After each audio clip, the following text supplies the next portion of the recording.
Hi friends, this is your lonely soul again, and I hope you're doing alright. Well, here's a thought. There are moments when I wish I could roll back the clock and take all the sadness away. But I have the feeling that if I did, the joy would be gone too. और इसलिए कहते हैं, आप चाहे कुछ भी कर लो, दो चीजों से नहीं भाग सकते। एक तो समय और एक आपके कर्म।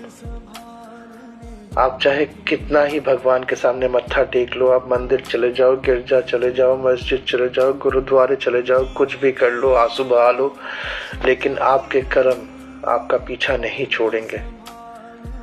आपने किसी का दिल दुखाया, आपने किसी के आंसू बहाए, आपकी वजह से कोई रोया, आपने ऐसा कुछ करा जो आपको नहीं करना चाहिए था। आज नहीं, कल नहीं, परसों नहीं, कुछ साल बाद सही, आपके कर्म जैसे एक मिरर में रिफ्लेक्शन दिखता है, ठीक उसी तरह आपके सामने आपका रिफ्लेक्शन बन के खड़े हो जाएंगे और आप उनसे पीछा नहीं छुड़ा सकते, आप उनसे मुंह नहीं मोड़ सकते।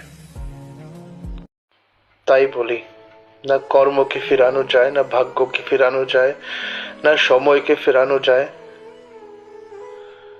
পুরনো সময় এক অভিশাপের মতন সারা জীবন আপনাকে বয়ে নিয়ে যেতে হবে শেষ নিঃশ্বাস পর্যন্ত, আর এটাই ভাগ্য।